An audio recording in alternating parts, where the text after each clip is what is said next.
Suite au confinement, les populations cherchent une meilleure qualité de vie. La Floride a pu du coup passer devant le Texas en termes de nombre d'emménagements. Le Texas était premier depuis 4 ans. Aujourd'hui, c'est la Floride. Ça renforce la croissance démographique. Et puis on voit de plus en plus, on sait que New York était pas mal affecté, notamment Manhattan, par le coronavirus. Des prix de l'immobilier qui ont beaucoup baissé, des plafonnements de loyers, des réglementations très strictes envers les propriétaires. On a vu beaucoup de capitaux aussi se rediriger vers la Floride.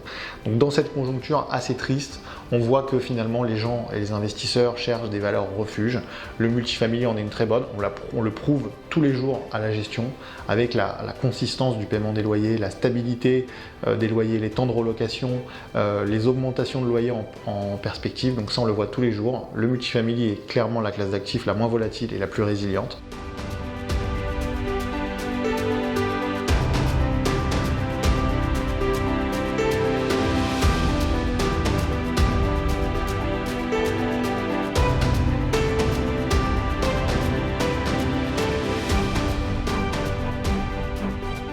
La Floride a bénéficié grandement des flux migratoires et des flux monétaires liés aux réglementations à New York et en Californie et liés à la recherche d'une meilleure qualité de vie chez les populations. Donc voilà, ça c'est des choses qui sont très importantes, qui vont vraiment dans le sens de ce qu'on dit depuis plusieurs années. On est content aujourd'hui de pouvoir valider ce qu'on disait et de prouver à nos investisseurs qu'ils ont fait le bon choix en nous suivant dans ces opérations.